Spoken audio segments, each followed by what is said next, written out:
Bueno, vamos a comenzar con la clase número 2. Hoy vamos a ver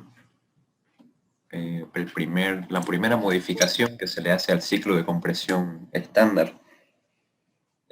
Vamos a ver el ciclo estándar con un intercambiador de calor. Pero antes de analizar el intercambiador de calor, vamos a hacer un pequeño resumen de la anterior clase, con lo más importante de la anterior clase.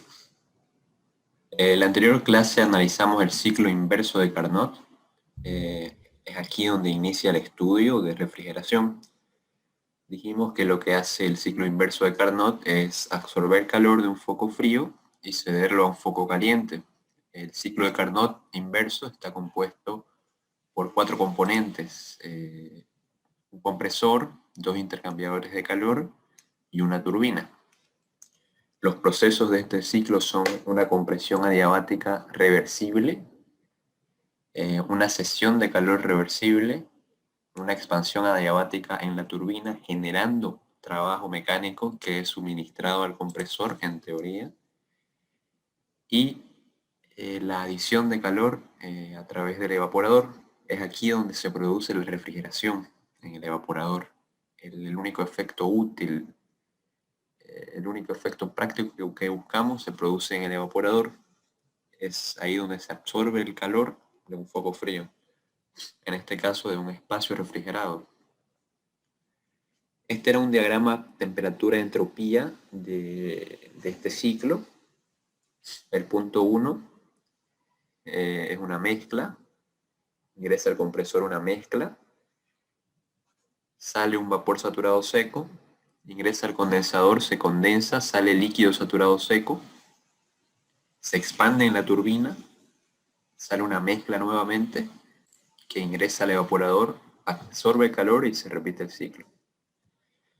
Dijimos que para que este ciclo se pueda llevar a la práctica, era necesario hacer dos modificaciones.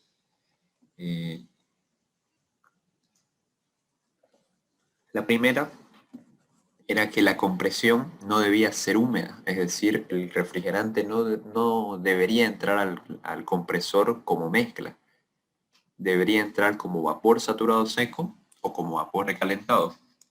¿Por qué? Porque dijimos que las gotas de líquido que ingresan al compresor le reducen la vida útil y la eficiencia.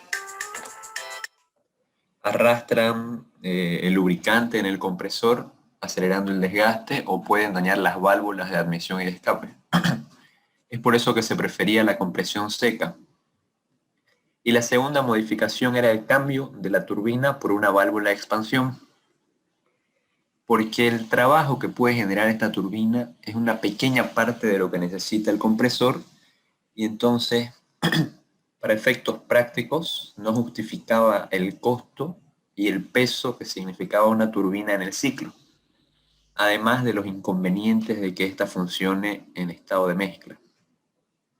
Y bueno, los procesos del ciclo de compresión de vapor son similares. Hay una compresión adiabática irreversible, una cesión de calor en el condensador, una expansión adiabática, pero esta vez irreversible. Los procesos en las válvulas son irreversibles e isoentálpicos.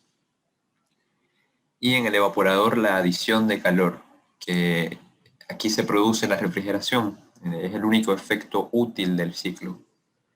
Los demás componentes funcionan para que se pueda absorber calor en el foco frío.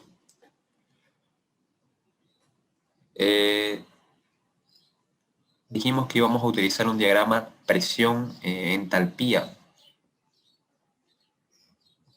que más o menos se hacía de esa manera. Esta era la línea del líquido saturado seco, el punto crítico, la línea de vapor saturado seco, la línea de temperatura constante, de entropía constante y de volumen constante. Lo más importante que tienen que aprender para el primer parcial es hacer este diagrama presión-entalpía de los ciclos que vamos a ver. Así que lo que tienen que aprender, como mínimo lo que tienen que aprender es hacer el diagrama presión-entalpía y bueno, la teoría que es del libro y de las investigaciones que él les da. Así queda el diagrama presión-entalpía del ciclo de compresión de vapor. El refrigerante ingresa al compresor como vapor saturado seco, sale como vapor recalentado, cede calor, se condensa, ingresa a la válvula, se expande, las líneas son punteadas porque el proceso es irreversible, sale en estado de mezcla, ingresa al compresor, al evaporador, perdón, absorbe calor y sale como vapor saturado seco.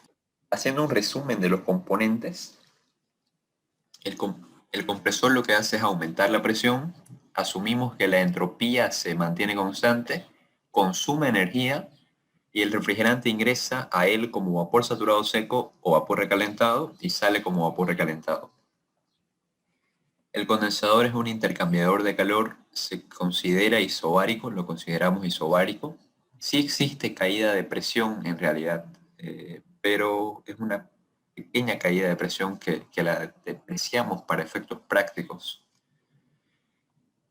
El condensador cede calor, el refrigerante ingresa al condensador como vapor recalentado y sale como líquido saturado seco, con título 0. En la válvula la entalpía se mantiene constante, la presión de salida es menor que la de entrada y es un proceso real o irreversible. Y por último, el evaporador, es otro intercambiador de calor que también se considera isobárico, es el que absorbe calor. El líquido ingresa al evaporador, el refrigerante ingresa al evaporador como líquido o mezcla y sale como vapor saturado seco. Los símbolos que utilizamos para las válvulas generalmente son, para la expansión antes del evaporador, generalmente es este círculo con una X al centro. Porque esto simboliza que la válvula es utilizada para un líquido, para la expansión de un líquido hasta el estado de mezcla. Esta corbatita simboliza que la válvula es utilizada para vapor. Entonces, cuando ingrese vapor a la válvula, ya sea vapor saturado seco o recalentado, utilizamos esta corbata. Para líquido, este símbolo con la X.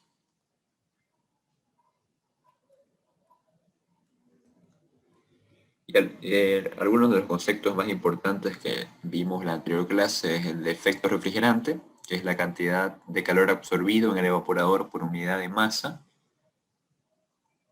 La capacidad de refrigeración, que es la cantidad de calor extraída por unidad de tiempo, esa es su ecuación.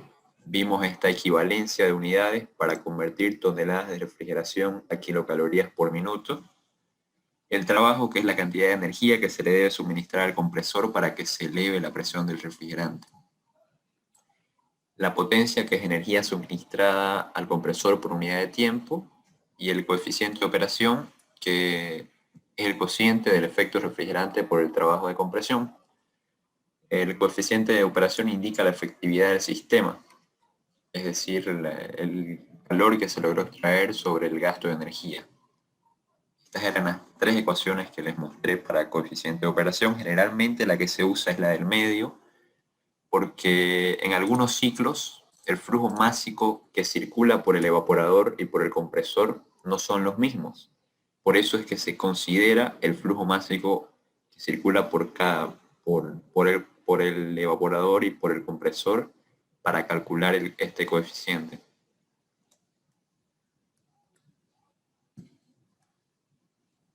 Y vamos a ver un ejemplo similar al de la anterior clase para terminar con el resumen.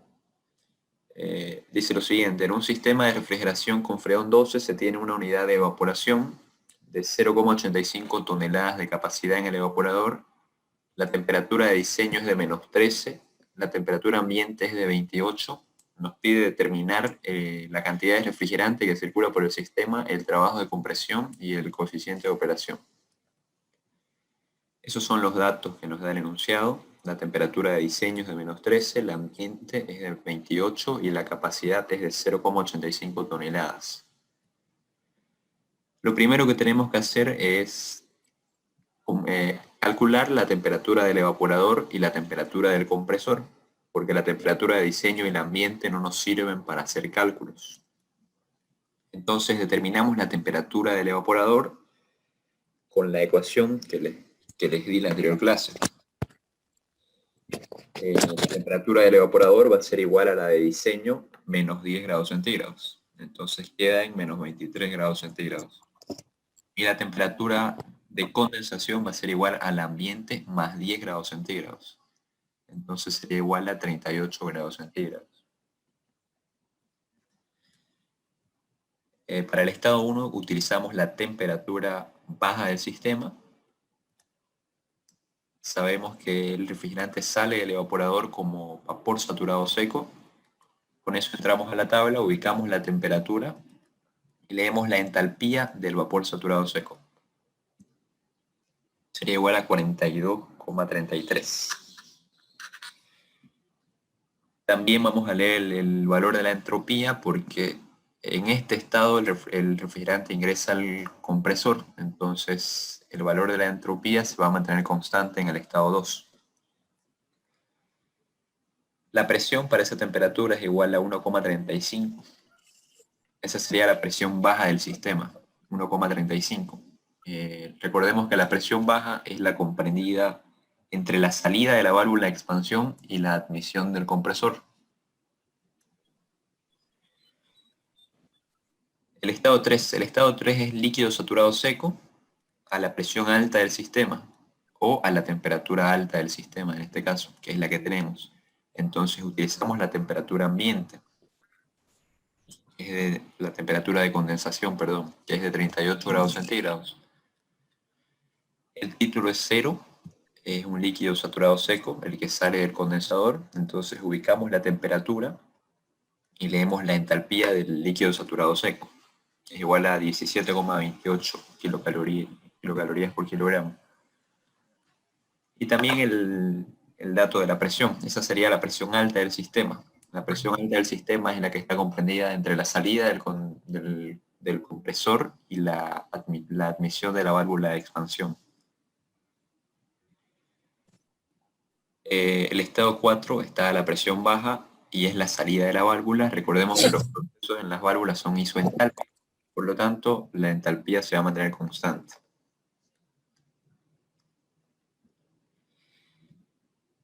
Bien, para el estado 2 tenemos la entropía y la presión. La presión es la presión alta y la entropía es la misma del estado 1. Con eso entramos al diagrama presión-entalpía. Ubicamos el estado 1, más o menos aproximadamente va a estar ahí. La presión baja del sistema era 1,35. Va a estar en la línea de vapor saturado seco, ahí estaba el estado 1. Trazamos una línea de entropía constante. Esta acá es la línea del 0,16 y esta de 0,17. Nuestra entropía es 0,16,9. Entonces va a estar casi sobre la línea de 0,17. Esta es nuestra línea de entropía constante. Ubicamos la presión 2, 9,3, va a estar aproximadamente ahí. Este es el valor de 8 y este es el de 10. Y ahí estaría nuestro estado 2. Trazamos una línea vertical y leemos el valor de la entalpía. Aproximadamente 50 kilocalorías por kilogramo. Con eso ya tenemos todo para responder a lo que nos pide el enunciado. Nos pide el flujo másico del sistema. Para eso tenemos que hallar el efecto refrigerante, que es la diferencia entre la entalpía 1 y la entalpía 4. Con la ecuación de capacidad, de aquí despejamos el flujo másico. Ya tenemos el efecto refrigerante y el enunciado nos da la capacidad. La capacidad está en toneladas de refrigeración, por lo tanto tenemos que convertirla a kilocalorías por minuto para que las unidades sean equivalentes. Ese sería el flujo másico.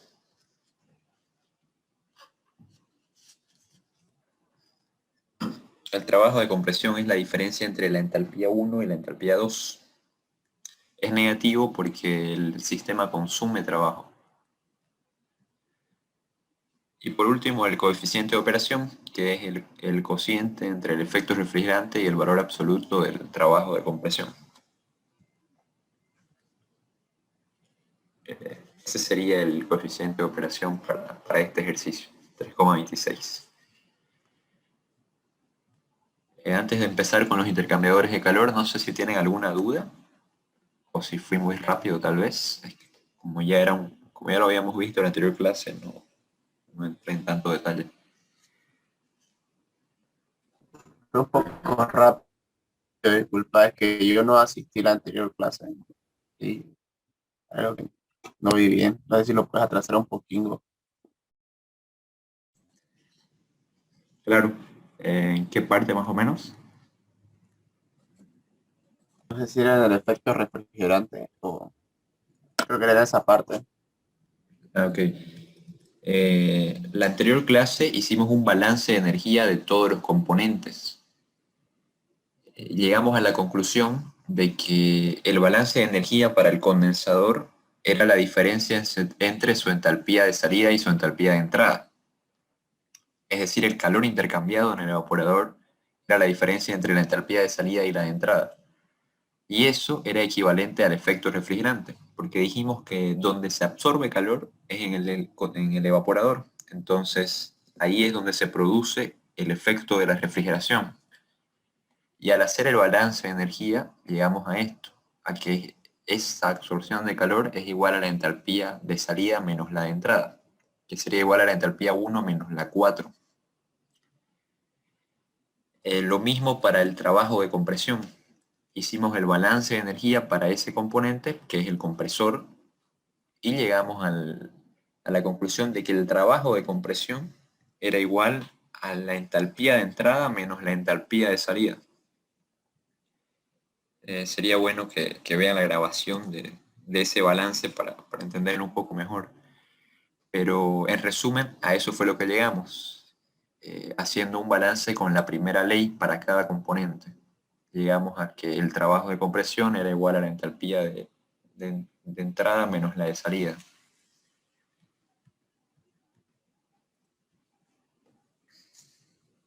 No sé si con eso respondí un poco tu duda. Sí, muchas gracias.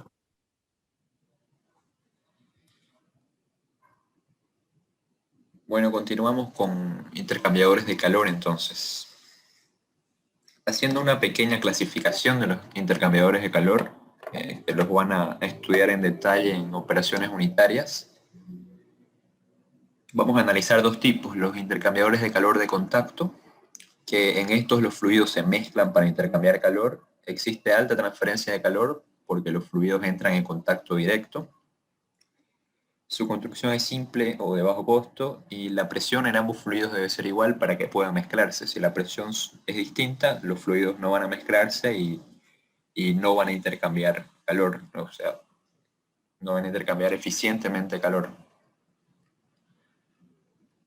Y existen intercambiadores de pared. En los intercambiadores de pared, la transferencia se produce a través de una placa metálica o tubo que favorezca este intercambio de calor. Es decir, que tenga poca resistencia a la transferencia de calor. Debe ser un material que favorezca ese intercambio. El, los flujos se mantienen independientes, lo que quiere decir que no es necesario que las presiones sean iguales. Y la pared, bueno, lo que ya dije, le debo poner la mínima resistencia posible al intercambio de calor. Eh, Esto es lo más importante de estos tipos de intercambiadores. Nosotros vamos a utilizar intercambiadores de calor de pared para este ejercicio. Aplicando a nuestro ciclo estándar un intercambiador de calor, quedaría así. Este intercambiador de calor no intercambia calor con el ambiente, es adiabático, solamente intercambia calor internamente, es decir, entre estas dos tuberías o conducciones.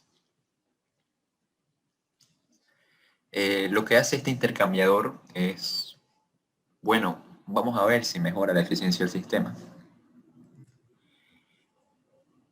La salida del condensador está más caliente que la salida del evaporador. Por lo tanto, esto es aprovechado porque nosotros queremos que a la válvula ingrese líquido y al compresor vapor. Y por motivos de seguridad podemos hacer que estos flujos intercambien calor. ¿Para qué?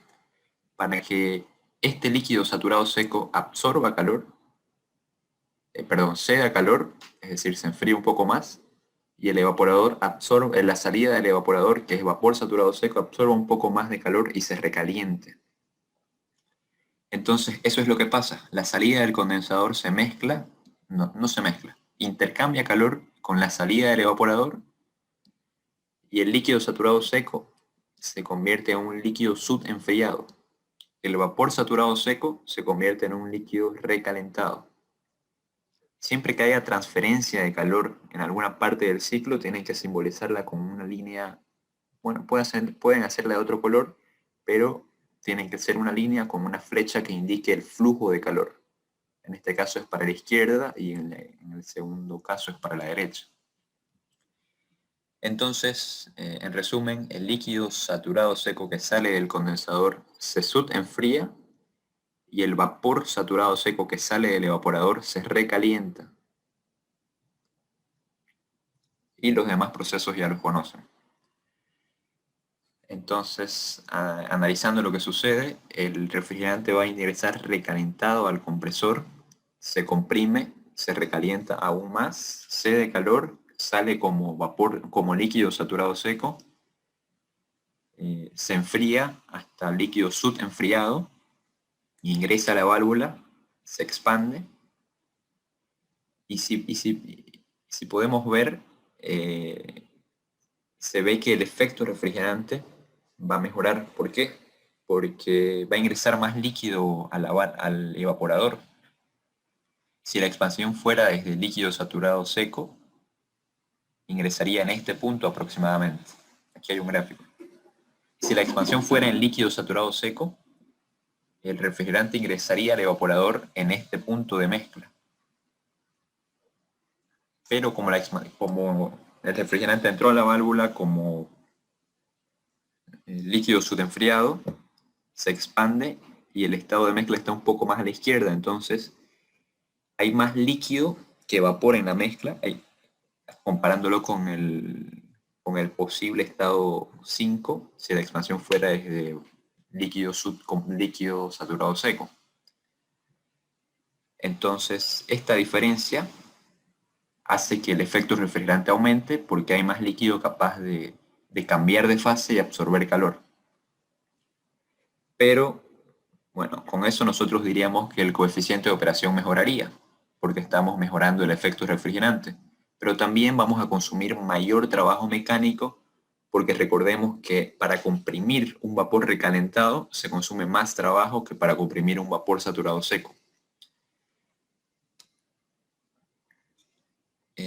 Entonces, un poco lo que sucede en el ciclo con este intercambiador de calor es que el líquido saturado procedente del condensador se subenfría hasta el punto 4 usando vapor del estado 6 que se calienta hasta el punto 1.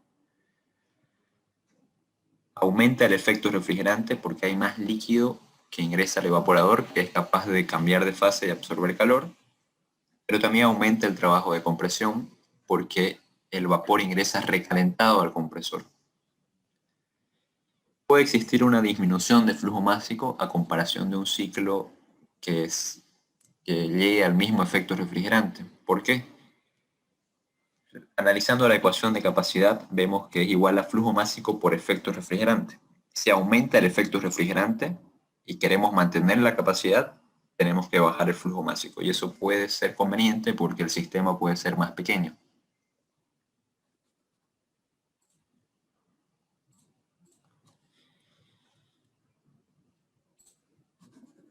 Bien, entonces eso es lo que sucede con este intercambiador de calor. El líquido saturado procedente del condensador se enfría utilizando vapor procedente del evaporador que se va a recalentar. Si el efecto refrigerante aumenta, puede aumentar el coeficiente de operación, pero como también aumenta el trabajo de compresión, el coeficiente de operación se mantiene más o menos en un rango similar al rango sin este equipo. Entonces, los beneficios reales que se obtienen con este intercambiador de calor es alargar la vida útil de la válvula y del compresor. ¿Por qué? Nosotros queremos que a la válvula ingrese líquido, no vapor. Y en este punto es posible que todavía se filtre un poco de vapor que burbujee en la válvula y reduzca su vida útil. Entonces, si el líquido está subenfriado, estamos asegurándonos de que sí o sí va a entrar líquido. Lo mismo para el compresor. En este punto de vapor saturado seco puede existir alguna gota de líquido que llegue hasta el compresor. En cambio, si entra recalentado, estamos asegurándonos de que solamente está ingresando vapor al compresor y con eso se alarga la vida útil del equipo y la eficiencia se mantiene. Eso es lo que pasa entonces con este intercambiador de calor. Veámoslo con un ejercicio práctico. Dice lo siguiente. A un ciclo de refrigeración estándar con una temperatura de diseño de -8 se le instala un intercambiador líquido-vapor del cual sale líquido subenfriado a 21 grados centígrados. Se sabe además que la presión del refrigerante en el condensador es de 9,3. Nos pide determinar el efecto refrigerante, el trabajo de compresión y la capacidad de operación. Bien, así quedaría entonces el ciclo con el intercambiador. Esos son los datos que nos da el problema: la temperatura de diseño, la presión del condensador y la temperatura de subenfriamiento. El efecto refrigerante es la diferencia entre la entalpía de salida y la de entrada, en este caso la entalpía 6 menos la entalpía 5.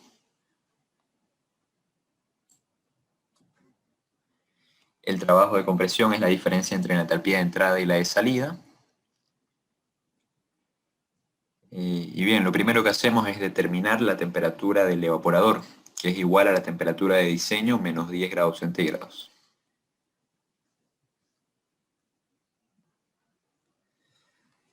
Vamos a comenzar con el estado 3. El estado 3 sabemos que es un líquido saturado seco, entonces el título es 0. Y conocemos la presión, que es 9,3, es la presión alta del sistema.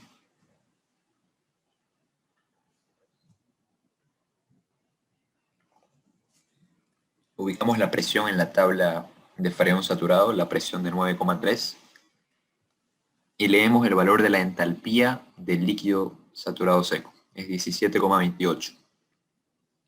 Con eso quedaría definido el estado 3. Bien, para el estado 4, que es un estado subenfriado, es líquido subenfriado, tenemos la temperatura a la que está ese líquido, entonces con eso es suficiente para determinar ese estado. Ubicamos la temperatura y leemos la entalpía del líquido saturado seco. Como no tenemos tabla de líquido subenfriado, utilizamos esa aproximación, porque las entalpías son similares, entrando con la temperatura, no con la presión, claro.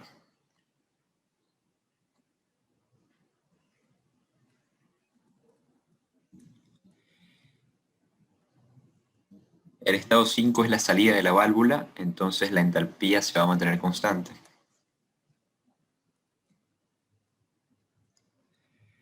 Para el estado 6 conocemos la temperatura del evaporador y sabemos que sale como un vapor saturado seco. Entonces ubicamos la temperatura y leemos la entalpía del vapor. Sería 42,92. También leemos la presión para determinar a qué presión funciona el sistema. Es la presión baja del sistema, que es 1,67.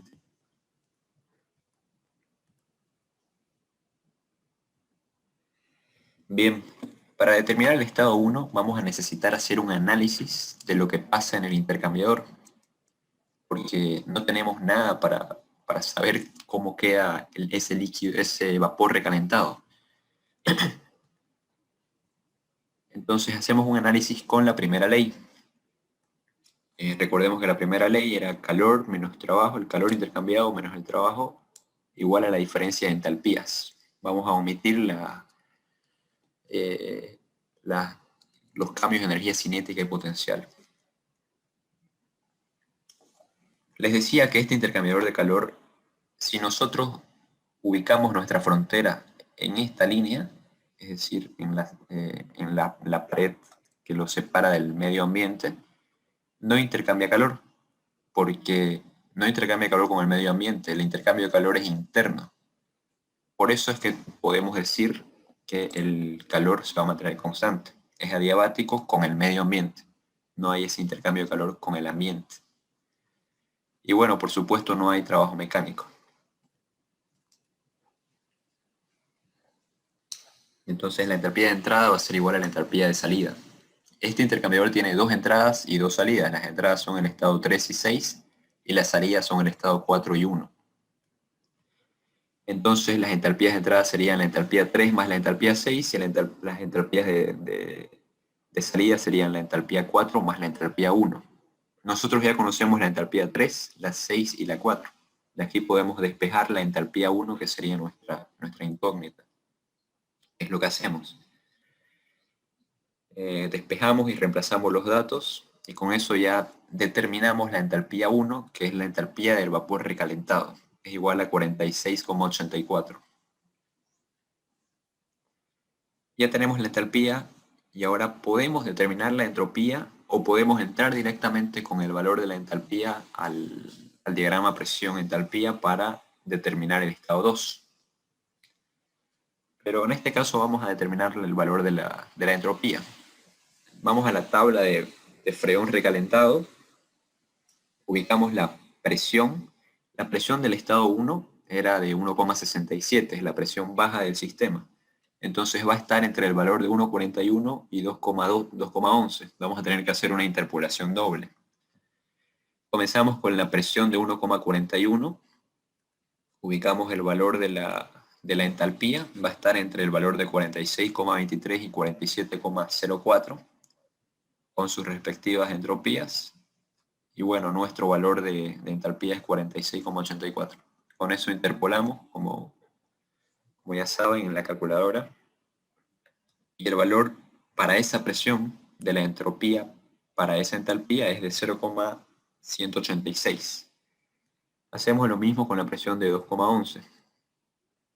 Ubicamos el valor de la entalpía, va a estar entre esos dos valores e interpolamos. Y hacemos una tercera interpolación ya con la presión real de nuestro estado. Ubicamos las presiones con sus respectivas entropías y al medio el valor de nuestra presión, que es 1,67. Esa sería la entropía del estado 1, 0,184. La entropía se mantiene constante, es por eso que en teoría era necesario determinarla. Pero si no quieren hacer esa interpolación, pueden entrar directamente al gráfico presión-entalpía, ubicar el estado 1, que está a la presión de 1,67, aquí está el valor de 1,4 y aquí el de 2, entonces va a estar aproximadamente ahí. Es un vapor recalentado con el valor de entalpía de 46,84, casi 47. Entonces lo que pueden hacer es ubicar ese valor de entalpía, que va a estar aproximadamente aquí, trazar la línea vertical de la entalpía de 46,84 y la línea horizontal de 1,67 y ubicar el estado 1. Si es que no querían determinar la entropía, que es 0,184. Esta es la línea de 0,18 y esta la de 0,19. Por eso es que va a estar aproximadamente aquí, nuestra línea de entropía. Si no querían hacer eso, simplemente ubicaban el estado 1 y trazaban una línea constante imaginaria hasta el valor de 9,3, que es la presión alta. Ahí estaría aproximadamente el estado 2. Trazamos la línea vertical y leemos el valor de la entalpía. Aquí está el valor de 50, acá el de 60, y cada dos de estas pequeñas líneas va a significar una unidad de entalpía. Entonces, mirando de cerca, aproximadamente hay 8 o 9 líneas pequeñas verticales desde el valor de 50, por eso es que es 54. pero podían haber puesto 55 porque está casi a la mitad y bueno, no va a afectar tanto en los cálculos e igual va a estar bien. No es necesario que sea exacto porque es difícil ver en este diagrama, entonces con un valor aproximado va a estar bien igual. Y bueno, ya tenemos todo para determinar el efecto refrigerante, que era, al inicio decíamos que era igual a la diferencia entre la entalpía 6 y la 5. El efecto refrigerante entonces sería 25,64. El trabajo de compresión era igual a la diferencia entre la entalpía 1 y la 2, es igual a menos 7,16. Es negativo porque el sistema consume trabajo.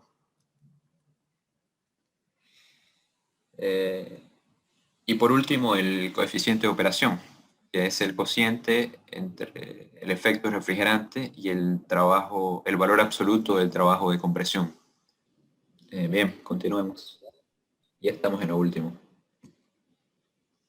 Les decía que podemos determinar ya el efecto refrigerante. Era la diferencia entre la entalpía 6 y la entalpía 5. Sería igual a 25,64. El trabajo de compresión, que era igual a la diferencia entre la entalpía 1 y la 2. Y por último, el coeficiente de operación, que es el cociente entre el efecto refrigerante y el valor absoluto del trabajo de compresión. En este caso quedaría igual a 3,58. Ese sería el coeficiente de operación. Y bueno, con eso quedaría resuelto el ejercicio de hoy. ¿Entendieron cómo hacer ese diagrama para este ciclo? Sí, sí, está todo claro. Y si lo explicas una vez más, por favor. Claro. Bueno, vamos a comenzar con la salida del condensador, que en este caso lo nombramos con el nombre del estado 3. Pueden comenzar a enumerar desde acá, eso es indiferente. Vamos a comenzar desde ahí porque creo que es más simple, es más fácil hacer el diagrama si empezamos desde ahí. La salida del condensador siempre va a ser líquido saturado seco. Entonces ese estado va a estar en la línea del líquido saturado seco. Ahí está el punto 3, en este caso llamado punto 3. Ingresa al intercambiador y les decía que cede calor. Entonces, si cede calor, se va a enfriar a presión constante. La presión se mantiene constante y el refrigerante se enfría, es decir, se ubica a la izquierda en los estados enfriados para esa presión. Ahí estaría aproximadamente el estado 4. Sale del intercambiador como líquido enfriado, ingresa a la válvula, se expande hasta la presión del evaporador. Esas son las dos presiones de este sistema, la presión del condensador, que es la presión alta, y la presión del evaporador. Entonces sale como líquido enfriado, ingresa a la válvula, la línea segmentada porque el proceso es irreversible, sale de la válvula como mezcla, en el estado 5 como mezcla, ingresa al evaporador donde donde absorbe calor. En el evaporador se absorbe calor y el refrigerante sale siempre como vapor saturado seco. Entonces el estado 6 va a estar en la línea de vapor saturado seco. Por eso es que sabemos que está en ese punto, porque tenemos que saber que el refrigerante sale del evaporador como vapor saturado seco. Sale del condensador como líquido saturado seco. Entonces ese sería el estado 6, vapor saturado seco. Ese vapor saturado seco es el que va a ingresar al intercambiador de calor y va a intercambiar calor. El intercambio de calor acá, en este caso, absorbe calor. Entonces lo que hace es recalentarse. Un estado recalentado va a estar a la derecha, es decir, en la zona de recalentamiento para esa presión. Se recalienta a presión constante, por eso es que el estado 1 va a estar a la derecha, y estas líneas con flecha representan que hubo intercambio de calor en esa parte del ciclo, y acá a la derecha, porque está calentándose, está absorbiendo calor. Siempre tienen que poner esas flechas de flujo de calor, indicando que ahí existió intercambio. Mucho mejor si lo hacen de otro color en su diagrama. Entonces, absorbe calor, se recalienta y va a ingresar recalentado al compresor. Como ingresa vapor recalentado, en el compresor decíamos que el vapor se recalienta todavía más. Entonces se traza una línea de entropía constante, que son aproximadamente casi inclinadas. Esa sería una línea de entropía constante para el diagrama presión-entalpía. Como la entropía se mantiene constante, trazamos una línea de entropía constante. No sé si con eso se entendió un poco mejor este diagrama. Sí, sí, ya se entendió mejor.